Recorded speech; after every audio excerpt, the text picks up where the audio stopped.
dismissed the timid, awkward secretary in front of the entire office, only to realize days later that she is the sole daughter of the billionaire poised to rescue his company.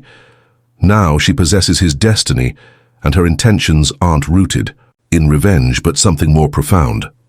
Often those we underestimate turn out to be the very ones we must elevate, remaining steadfast until the conclusion. Monday morning arrived with an unsettling clarity and sharpness in the air.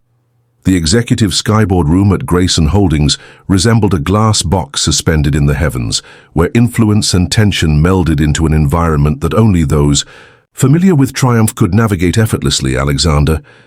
Grayson occupied the head of the table, while the others maintained a rigid posture, some dabbing sweat from their brows despite the air conditioning cranked to its lowest setting. Everyone was aware that the meeting with the strategic investor today had the potential to shape the future of the entire company.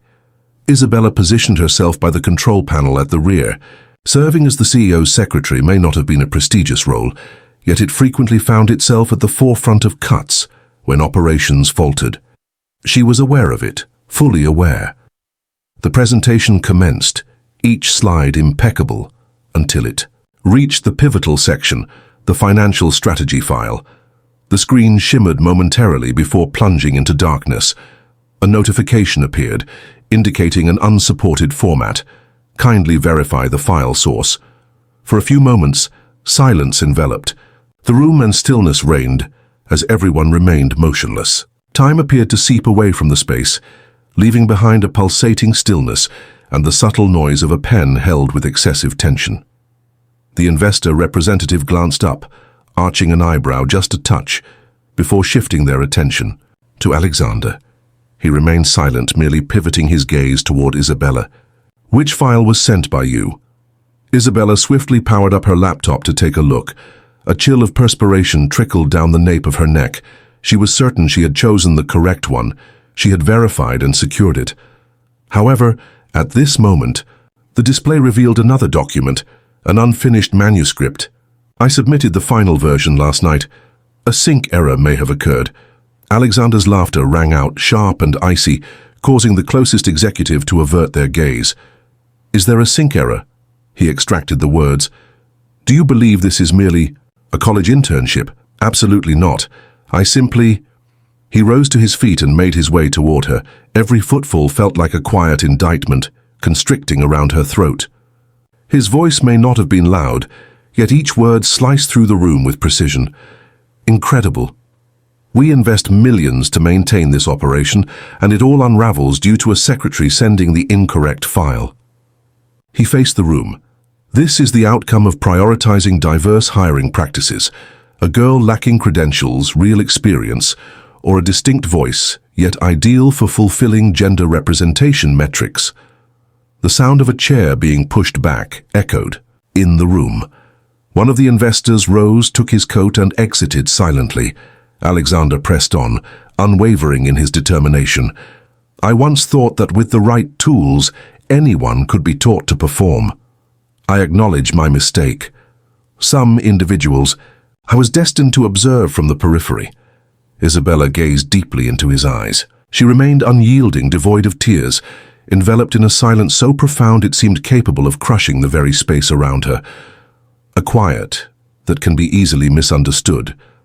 For vulnerability, unless, like Alexander, you find yourself burdened by the intensity of her gaze. It didn't convey the appearance of someone shamed. It was the gaze of an individual who had just uncovered a profound truth, one that would remain etched in their memory forever. "You're fired," he declared, sharp and unyielding, as if slicing through the air with a blade.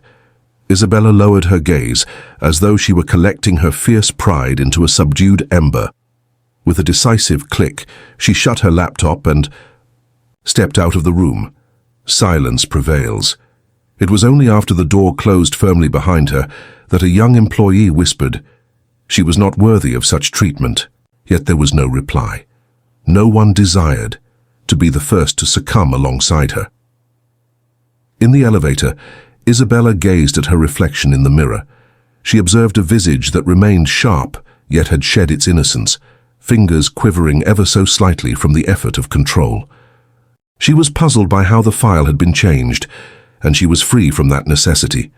What lingered in her mind, what she etched into her recollections, was his gaze, his tone, and each word uttered. Not for her. Concerning her.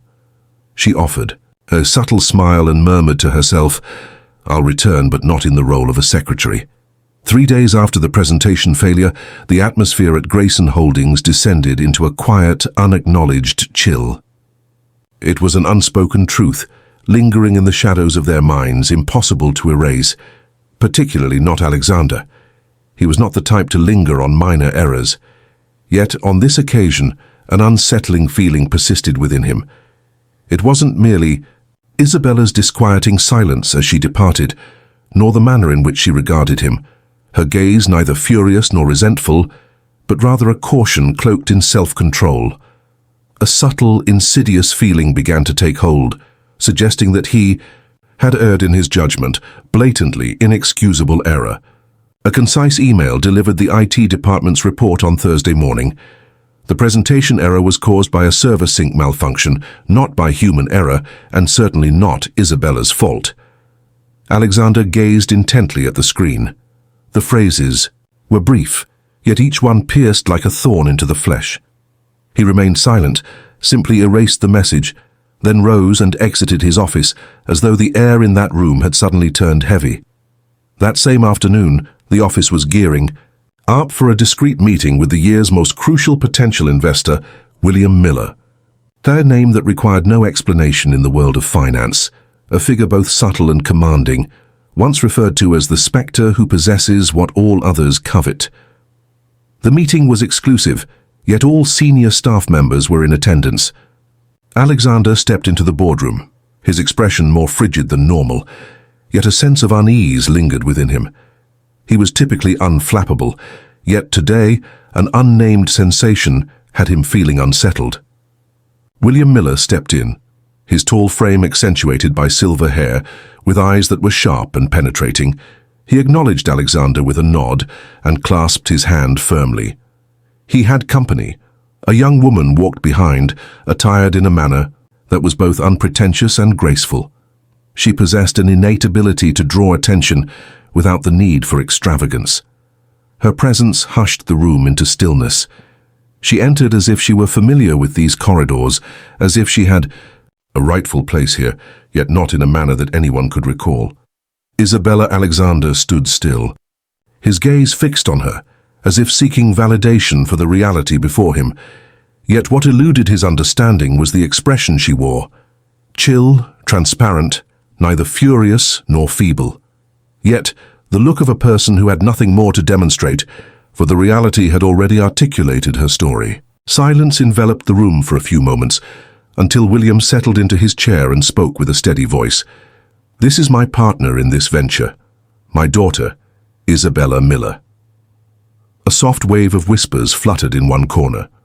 A regional director let his pen slip from his grasp, yet Alexander remained oblivious to the sound. His ears buzzed, the world around him decelerating like a film reel caught in a malfunctioning projector. Isabella maintained her gaze. She regarded him as though the events of 3 days prior had never occurred, as if he hadn't intruded upon her, shamed her, or brushed her aside. She stood before a room brimming with influence. She stood there, resolute, and inquired softly, yet with a weight that could shatter any lingering pride. "You never asked for my full name, did you?" The atmosphere grew heavy, and Alexander Fee found himself at a loss for words. Absolutely not. He had never inquired. To him, she was merely Isabella, a name as ordinary as the many secretaries who had traversed these corridors.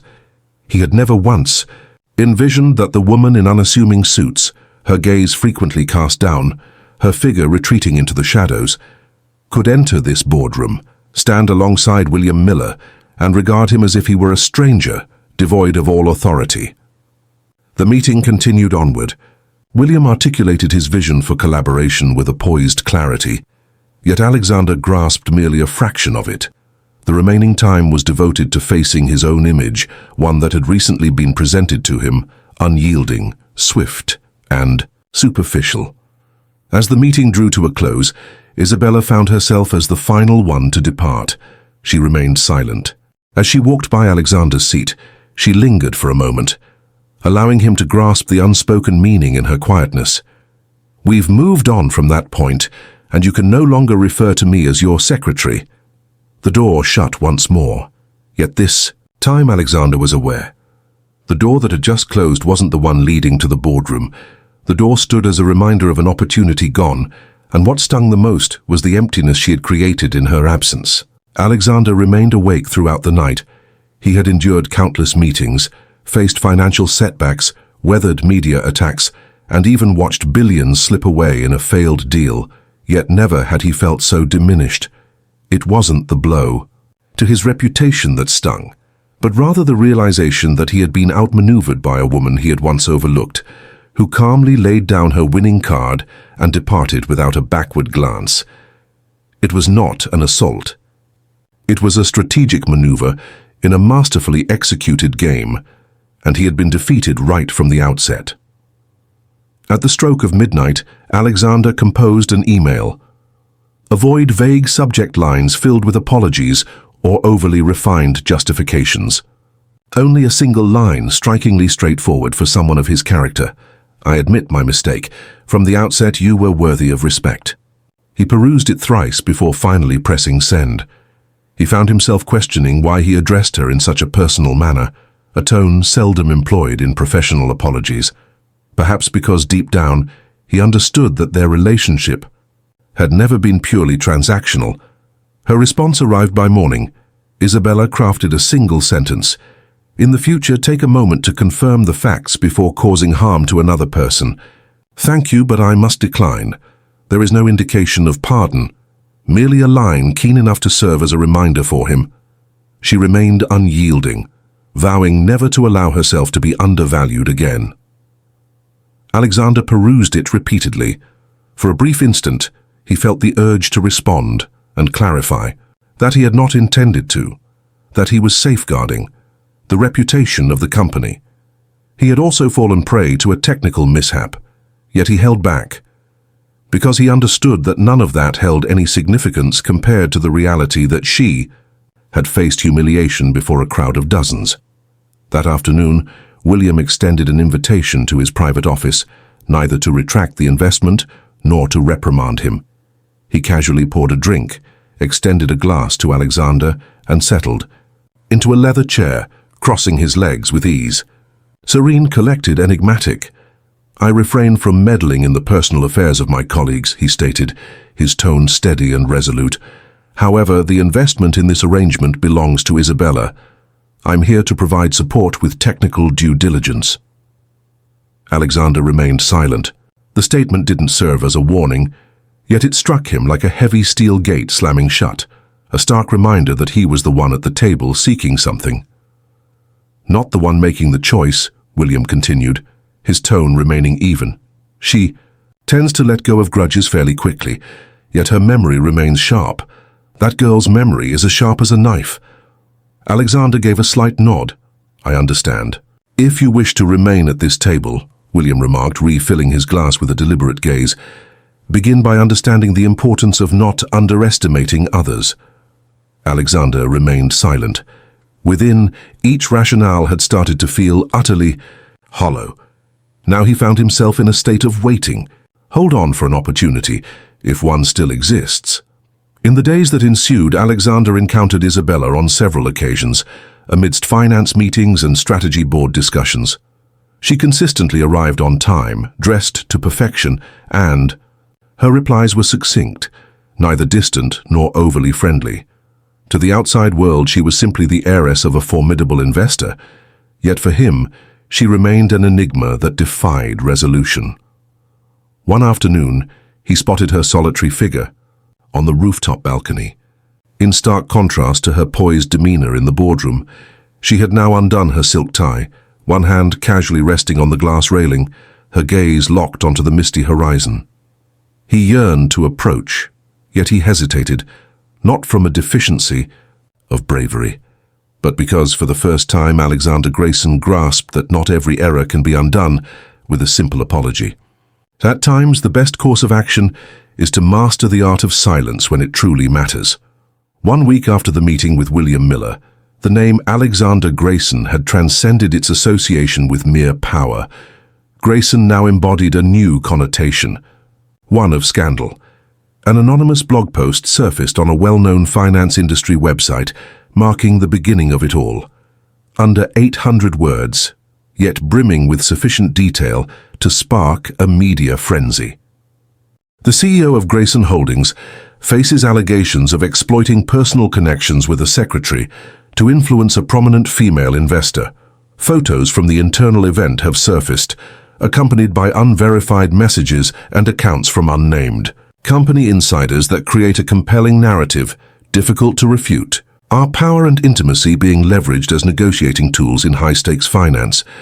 In just a matter of hours, the post spread like wildfire. Social media surged dramatically. The name Isabella Miller emerged in online discussions, yet curiously, she chose to remain quiet.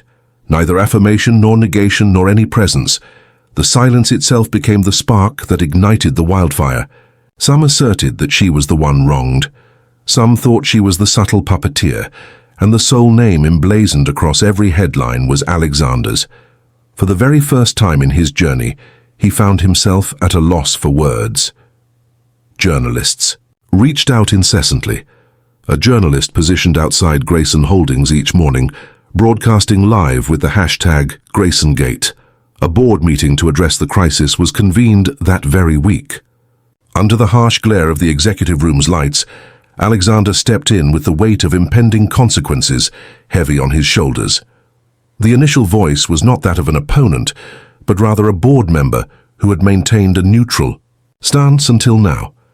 He stated that our purpose isn't to discuss the validity of the article.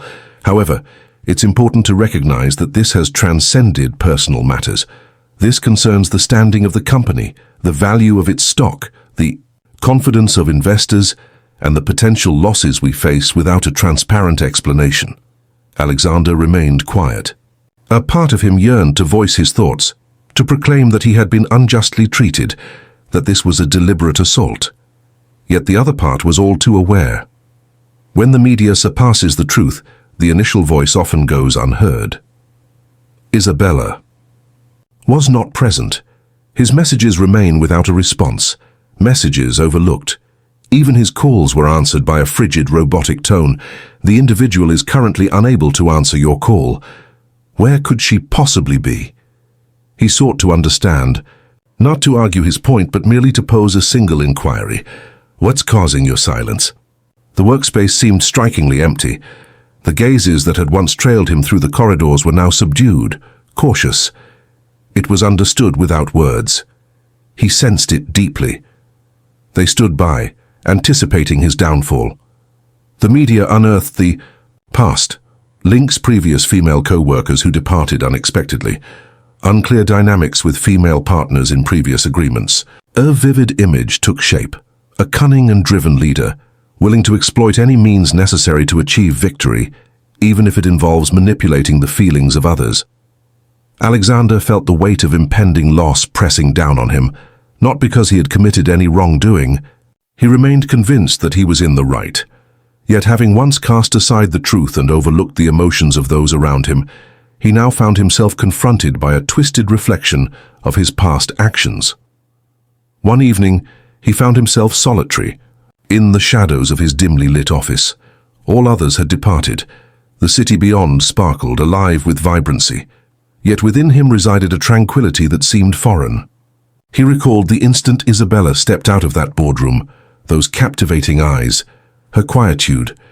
If he had only taken a moment to listen, to let his heart open just a fraction, perhaps he wouldn't find himself now teetering on the brink of loss and regret. He once thought he could achieve success all on his own, yet at this moment he began to grasp the situation. Achievement could never rescue him from his own nature. Isabella's silence spoke volumes, making the situation painfully clear. The news traveled swiftly, infecting minds like a winter outbreak.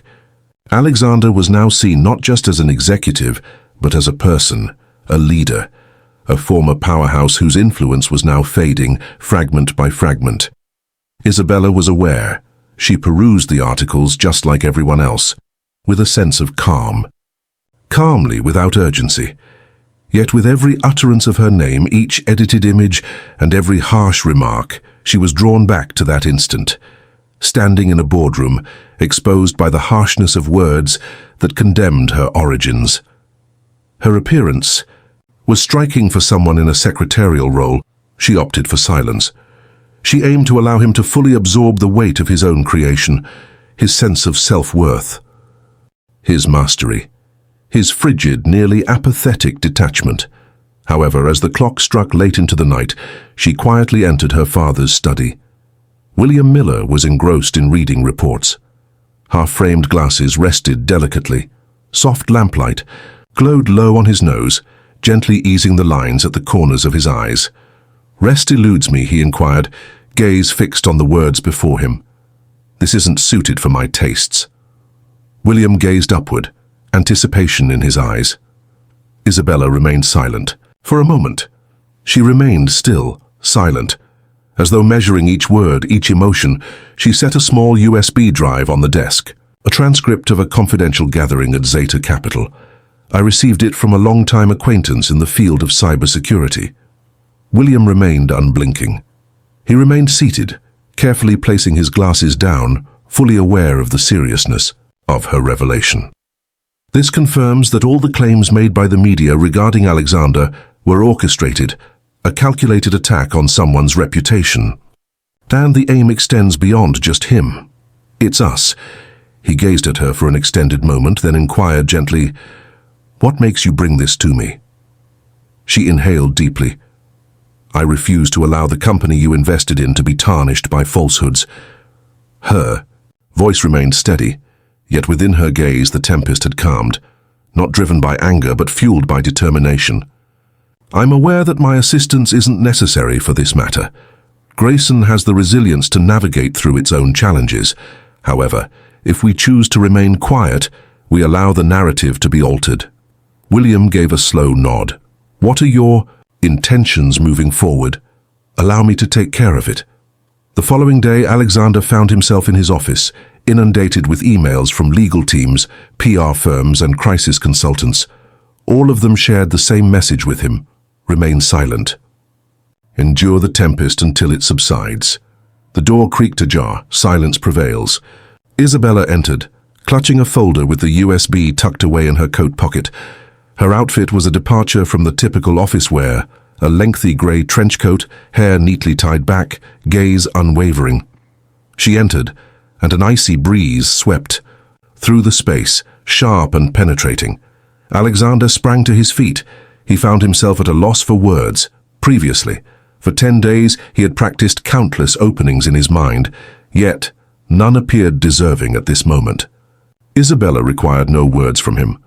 She set the USB down on the desk and met his gaze directly. This features an audio capture of a discussion held between two partners at Zeta Capital. They talk about creating narratives to damage your reputation and lower Grayson's stock value. He gazed at her, utterly astonished, partially derived from the material, primarily due to the fact that he never envisioned her return. She never thought she would be the one to offer him a lifeline when everyone else had turned their backs. "What is the reason?" He started to speak, but she interrupted him. "Please don't take this the wrong way. This isn't for your benefit." Her voice exuded a serene strength. "I am undertaking this because I hold a strong conviction in fairness. Not for you," she said, turning and striding toward the door. As her hand grazed the knob, Alexander spoke gently. Isabella came to a halt, did not turn. Thank you very much." Quietude. Just a moment. Then a pair. Then 3. She uttered her words, her gaze still averted. "Don't utter my name as if you ever truly understood who I was. Furthermore..."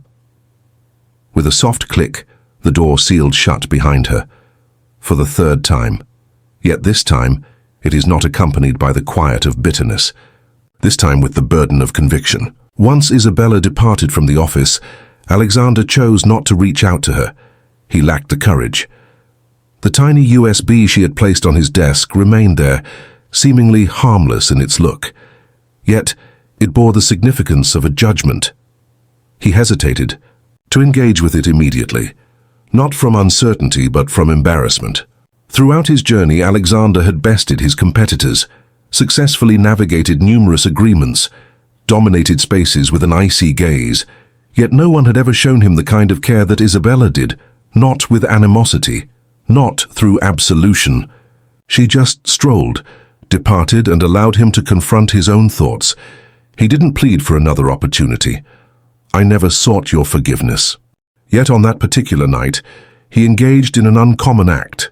He remained at the office until dawn. He observed as the lights extinguished on the upper floors, each flicker fading into darkness, one after another, each bulb dimming as if it were a reflection of someone who had once held faith in him, and then silently slipped away. Dawn Alexander reached for the phone and dialed William Miller's number. "I want to hold a press conference," he stated, his voice hoarse yet unwavering. "I don't need your assistance, simply that she is present." William offered no assurances. He took a moment to gather his thoughts, then responded, "If she appears, it's by her own decision. She is not compelled by anyone." That afternoon, the auditorium at headquarters was filled to capacity. The room was filled with national media. The live stream was transmitted on 4 different platforms. More than 700 internal employees participated remotely. All attention was focused on Alexander Grayson, the CEO who had come close to being brought down by scandal. As he prepared to address the crowd, none could predict his words. As he stepped outside, all eyes and lenses were fixed upon him. No formal attire, no earpiece microphone, a man clad in a plain white shirt. His face was gaunt, yet his eyes shone with an unprecedented clarity. "Good afternoon," Alexander started, without a script in hand. His voice carried a measured, intentional quality, every word etched from the burden of suffering he had brought upon himself. "I understand that trust may have waned for many of you. Indeed, you are correct. When power is wielded to instill fear, trust is the first casualty." He surveyed the space. There are no smiles, no understanding looks. "I once thought that being correct meant I never had to say I'm sorry. The result is warranted. All things. I was at the heart of everything. Yet in that moment silence enveloped the space. She simply turned and left. That was the moment fear began to creep in. He hesitated, his eyes wandering to the distant corner of the room, Isabella Miller.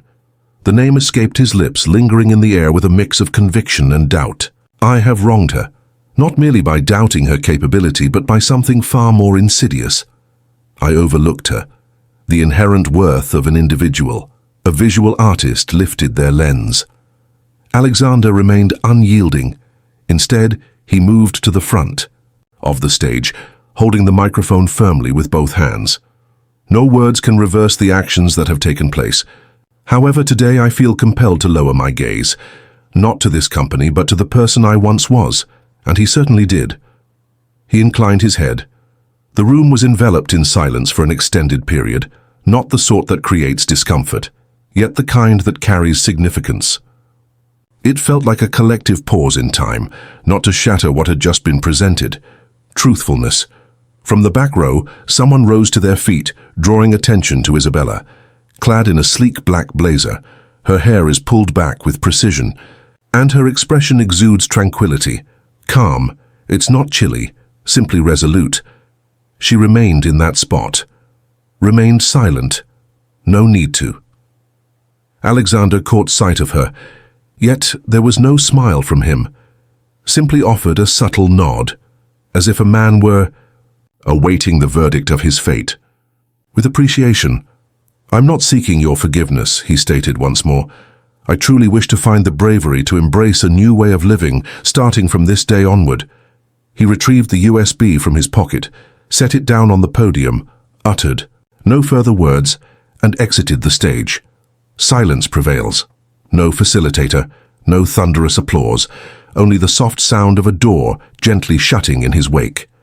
Before him stood a woman who made the choice to observe, despite having no obligation to do so. How do you feel about this apology? If you were Isabella, what would you have done to stay engaged for the next chapter? For often, the real conclusion lies not in our words, but in the way we carry on from that point forward. 3 weeks following, the press conference Grayson Holdings unveiled one of the most pivotal strategic restructurings in its history. It came as no shock when William Miller was announced as the largest shareholder. However, it was the subsequent details that truly reverberated throughout the financial landscape. The individual given control over the strategic stake was not William. It was Isabella Miller. The news raced through the air, swift and unstoppable.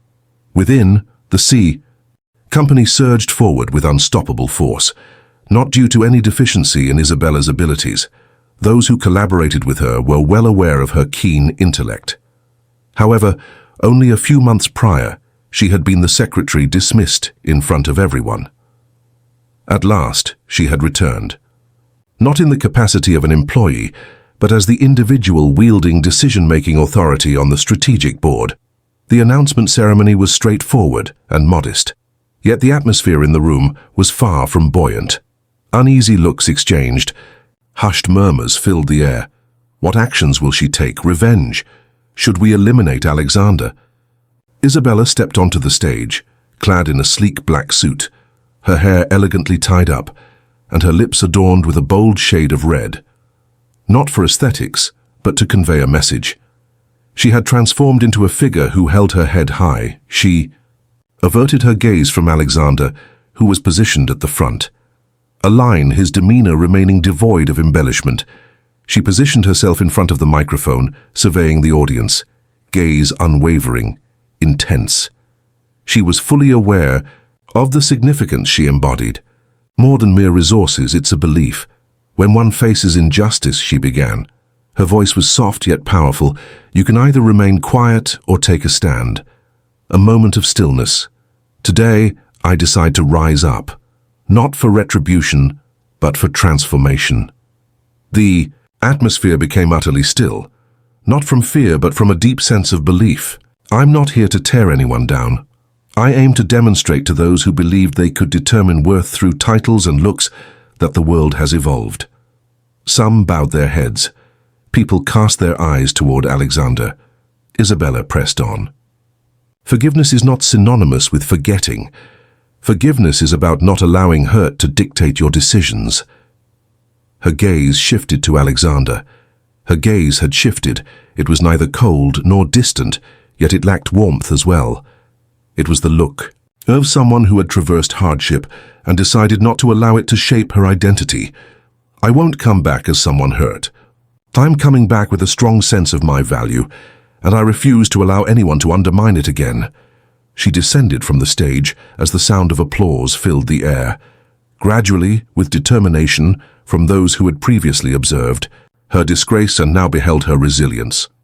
Lofty. Alexander remained silent, merely observing, yet in this moment he genuinely perceived her essence. He remained still, made no move to follow, and uttered not a word. He grasped the concept now. The resilient require no explanations from you.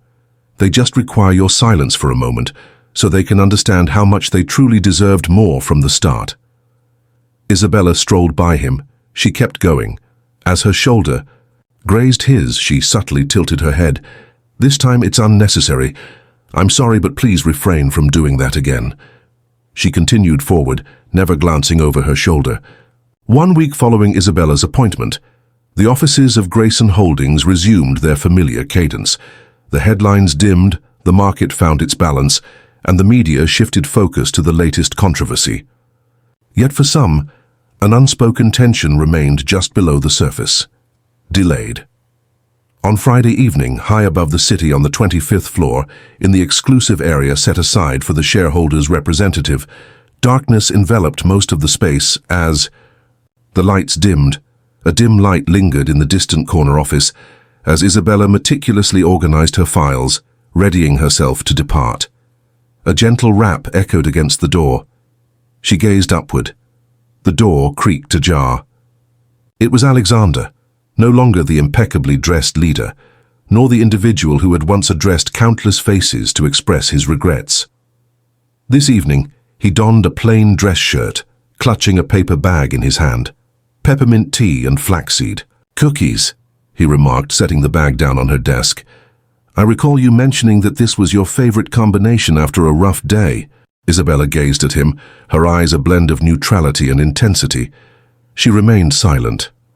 Alexander paused for a moment, then softly remarked, "I'm not here to request anything. If you would permit me, I would like to begin anew, from the very start." The atmosphere felt suspended in time, a prolonged pause sufficient for an individual to consider not feelings, but the implications of their actions. Isabella inclined her head just a bit, a smile forming on her lips. Not a smile, but a composed contemplation that dons a courteous grin as a shield. From the outset she resonated, her voice delicate as a whisper caressing stone. "So which position are you interested in applying for?" Alexander stood still. Then he grinned. Not the smile of a victor, but of one who grasped the new dynamics and was ready to begin anew if given the chance. Isabella moved on without seeking a response. She gathered the tea and cookies and made her way to the door. Yet, just before she stepped out, she lingered beside him. Only a whisper, no touch involved. This time focus on truly hearing, not just responding but grasping the essence. As she turned and departed, the gentle rhythm of her heels against the floor lingered, a poignant farewell resonating in the air. "I may be open to forgiveness, but you must work for what follows." Alexander lingered in the stillness of the office, as the aroma of peppermint gradually filled the space. He was uncertain about what lay ahead, yet for the first time, clarity washed over him. Not every conclusion signifies a defeat. At times they are merely extended silences, anticipating the perfect moment to unfold. What are your thoughts on this? Should Isabella consider giving Alexander another opportunity, or should she embrace the strength and independence she has cultivated? We invite you to share your reflections and emotions in the comments. If this narrative resonated with you, please consider liking, sharing, and following the page for more profound explorations of the human experience. We appreciate your presence as we journeyed together to the very end. The tale might have concluded, yet its resonance will endure for much longer.